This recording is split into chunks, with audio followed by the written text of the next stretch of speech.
From a solitary whisper, a new world awakens. I'm the creator of Lost Soul Art, the voice behind the Solitary brand. Join me as I wander city streets and capture forgotten faces. I translate fleeting moments into lasting portraits, crafting a world where every mark and every line tells a story. This is a journey of live art, illustration, and the lost soul.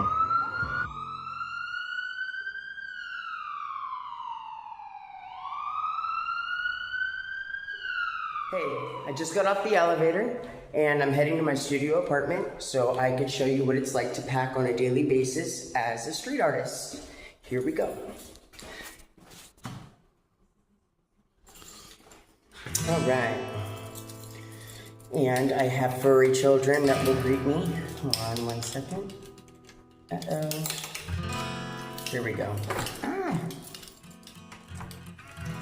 Here we go. Oops.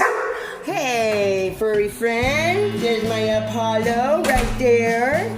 He my baby. All right, and Luna. Luna's hiding. She's a kitty. There she is. She likes to stay on her perch.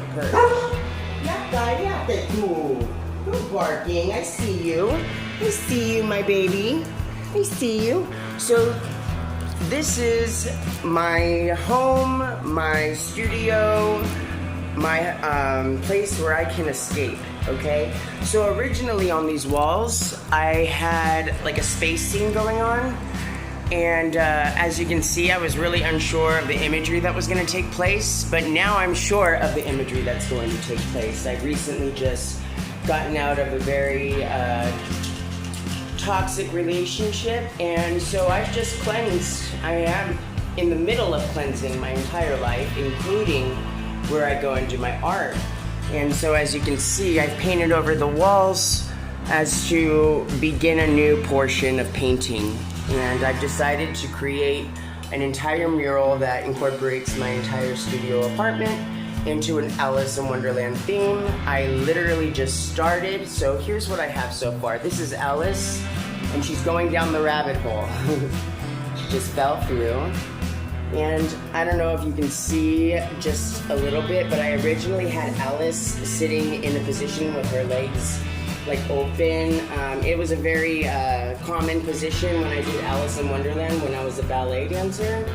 The Alice would always fall down and she'd have her legs like bent and looking all distorted. What else? So, I started creating the Cheshire Cat. Don't mind the mess. And then this is literally the corner that I create all my artwork in. I literally just cleaned it just so I could show you. But I have a mirror close by for portraits, and there is, you stop it. I have a portrait right here.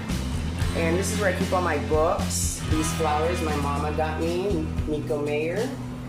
And so let's start packing, shall we? So the first thing that I think is a must when it comes to going out and doing artwork in the public is making sure that I have my easel.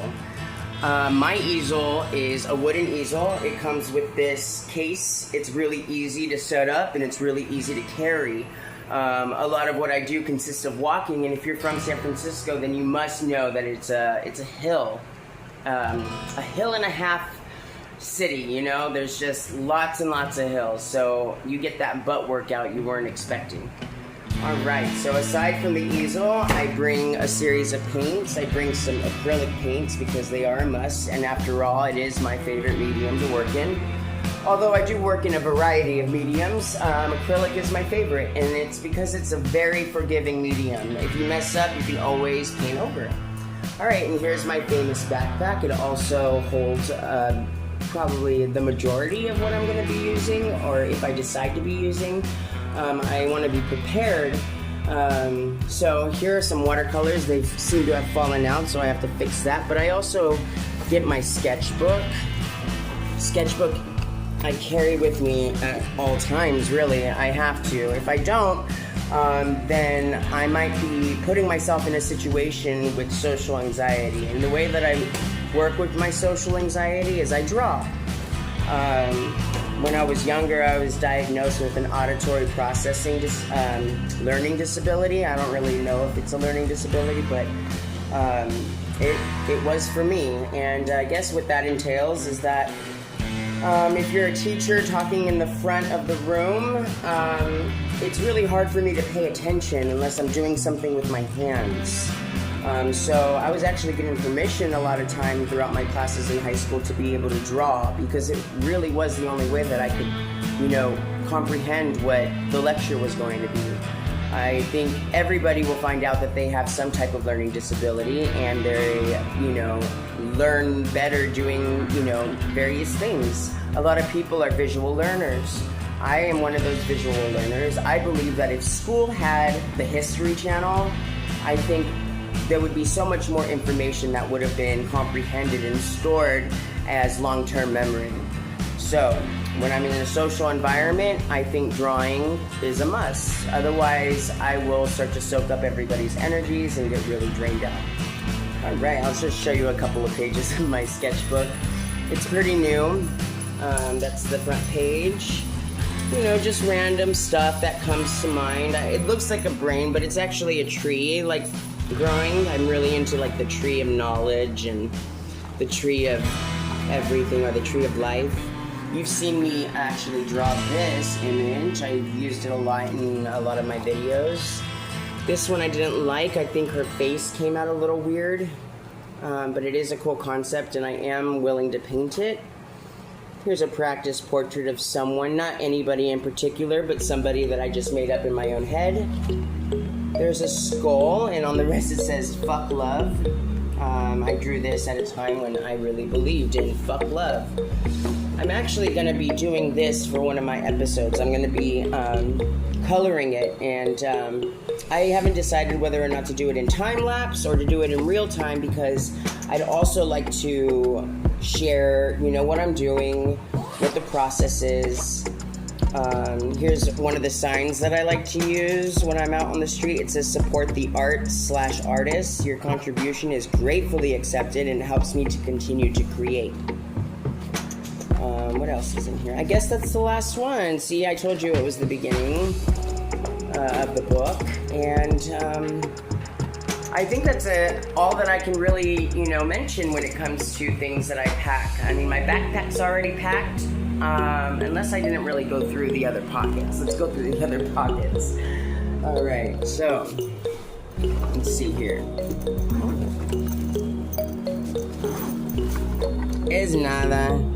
Oh, these are my paint brushes and stuff. And then I also have my colored pencils in the front pocket.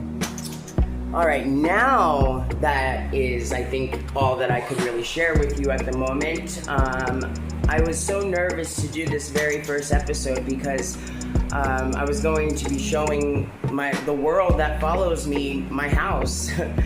I didn't know how to react to my house sometimes, and I think it's very important that I'm able to be so personable with my audience.